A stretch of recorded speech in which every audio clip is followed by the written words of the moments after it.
Magandang araw po, welcome po sa aking channel, Love9 TV. Patalasasan po, meron po ba kayong mga properties na napapabayaan or non-performing assets? Plan nyo ibenta pero wala kayong oras sa pagbibenta nito. Kung ito'y pagkakatiwala nyo po sa amin, tawag lang po kayo sa aking numero. Usap po tayo, gawin ko po ng video for free. Yes, libre po, wala po kayong babayaran. Tutulungan pa namin kayong mabenta ang inyong property. Kami na po bala sa marketing, sa boosting or paid ads. Even sa tripping, hindi na po kayo mapapagod sa pag-entertain ng mga buyers. Kami na po bala sa lahat. Tawag lang po kayo.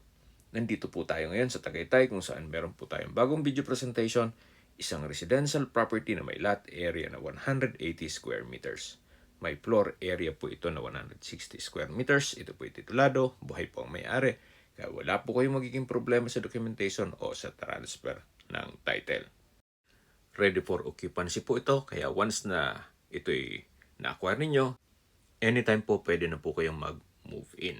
Nasa loob po ito ng isang exclusive subdivision na meron pong amenities at 24 hours security. Kaya safe na safe po kayo dito. Napakatahimik po ng lugar, sariwang hangin, at malamig po ang klima. Meron na rin pong fence and gate. At ito po yung covered carport. Wala naman po dito. Ito naman po yung main door. At meron po itong customized na solid wood door. Welcome po dito sa bahay ni Ma'am at Sir. Ito po yung living area o salas. Open concept lang po siya, kaya maaliwalas. Then, ito pong flooring ay premium tiles ang ginamit. At dito naman po yung hagdan kung saan ito'y naka-solid wood staircase. Ito po yung dining area. Then, meron pong malaking glass windows. Then, may blinds. Meron rin pong outlet sa baba nito. At dito naman po yung breakfast nook, naka-quartz countertop. Meron pong hanging cabinet. At dito naman po yung formal kitchen. Then may range hood. Yan po yung hanging cabinet na tinutukoy ko kanina. Ganun din po dito. May wall-mounted cabinet o kitchen cabinet at kitchen window. Naka-kitchen countertop with stainless sink with faucet. May kitchen drawer at storage ng kitchen utensils. Meron pong aluminum screen door dito kung saan ito po'y may access naman dito sa likod ng bahay. Yan po yung concrete fence. Then meron pong ornamental plants sa paligid nito. Then meron pong setback sa palibot nitong bahay. 1 meter po yan.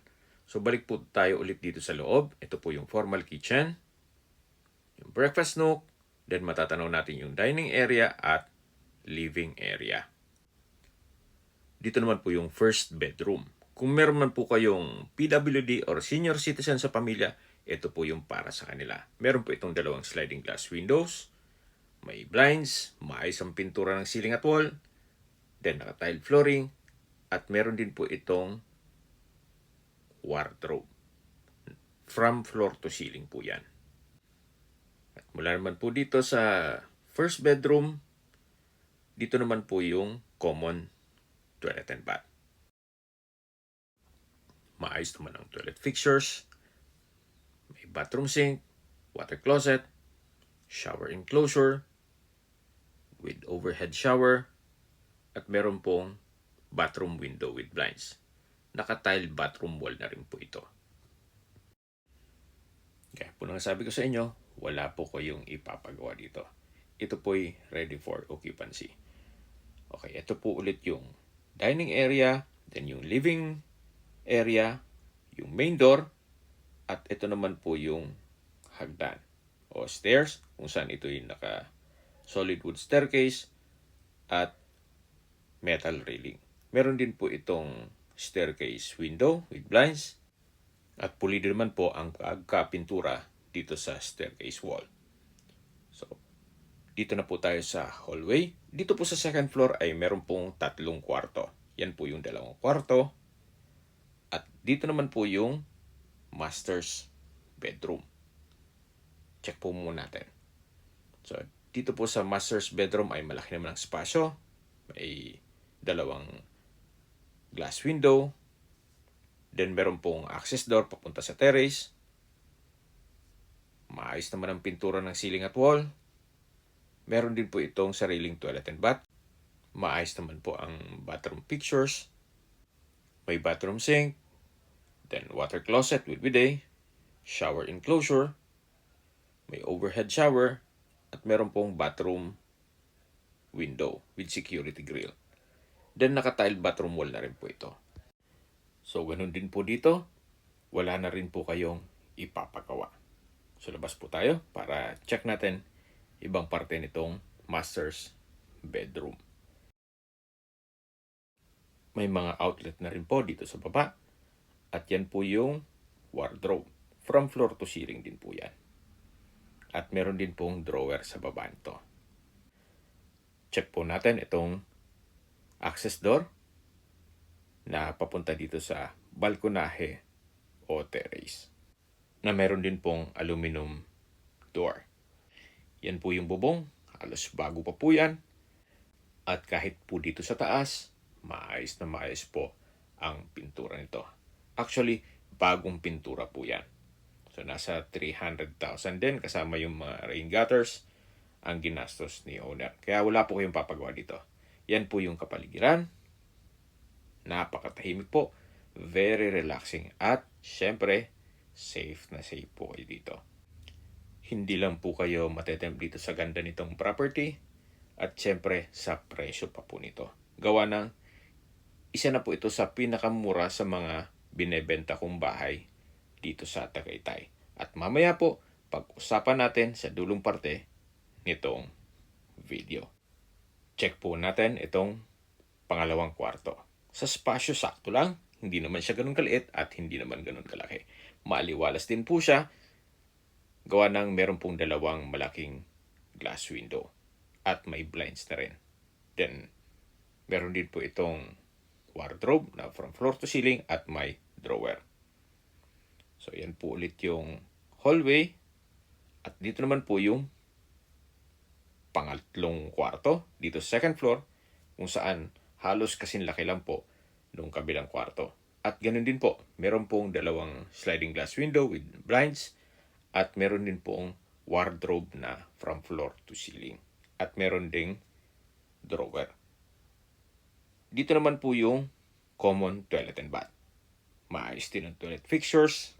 May bathroom sink, water closet. May shower enclosure. Naka-tiled bathroom wall.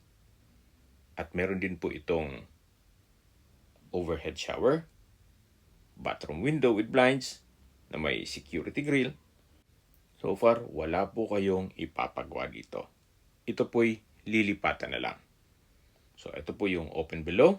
Yan po yung staircase window. Habang naglilibot po tayo at pinagmamasdan nyo po itong kabahayan, pag-usapan na natin ang distance, location at travel time. Mula po sa Mahogany Market, ang distance is 2.7 kilometers at ang travel time is 6 minutes. Mula naman po sa Tagaytay Rotonda, ang distance is 5.7 kilometers at ang travel time is 10 minutes. Sa Tagaytay Rotonda po ay kumpleto na rin gaya ng malls, hotels, restaurants, banks, at iba pang business establishments. Meron din pong schools, church, at hospital. Yan po yung lagi kong binabanggit sa inyo na dapat niyo i-consider sa paghanap ng property, yung meron pong malapit na hospital. Hindi ko naman po sinasabing sakitin kayo. Yan naman po ay for emergency purpose lang naman. At mula naman po sa bagong bukas na Calac Silang Interchange sa Aguinaldo Highway, ang distance is 20 kilometers at ang travel time is 25 minutes kasama na ang traffic. Ang Calac po ay connecting SLEX, Skyway all the way to NLEX o North Luzon Expressway at ibang parte ng Metro Manila. At mula naman po sa airport o Manila, ang distance is 60 kilometers at ang travel time is 1 hour and 20 minutes kasama na ang traffic. Okay, sa presyo na po tayo. Gaya po ng sabi ko sa inyo, pinakamura na po ito. Binebenta po ito ni owner sa halagang 8.8 million pesos. Wala na po kayong ipapagawa dito. Kung may mga katanungan po kayo, tawag lang po kayo sa aking numero. At sa mga kababayan naman natin nasa ibang bansa, Meron po akong Telegram sa mga iPhone user naman, may iMessage. Meron din pong Imo, Skype, Viber at WhatsApp. Same number lang po, 0917-316-3399. Sa mga nagtatanong naman po ng aming Facebook, meron po ang Facebook page na Nov9TV at Facebook Reels video. Meron din pong TikTok at Instagram na Nov9TV. Meron din po kami ibang YouTube channel na The Nov9TV channel at AC Listings. Sana po naibigan yung aming video presentation. Pag-like and subscribe na lang po sa aking channel para ma-update din po kayo sa aking future listings. Kung sakali po hanap nyo yung mas malaking sukat ng lupa, meron din po kami ibang listings na pwede nyong pagpilian. Huwag po kayong magatubiling tumawag sa amin, then let us know your budget para malaman namin kung anong property pwede namin ilok sa inyo. Sa lahat pong viewers, subscriber at nagtiwala po sa amin, salamat po sa suporta. Ingat po kayo lagi at ating pamilya. Maraming salamat po.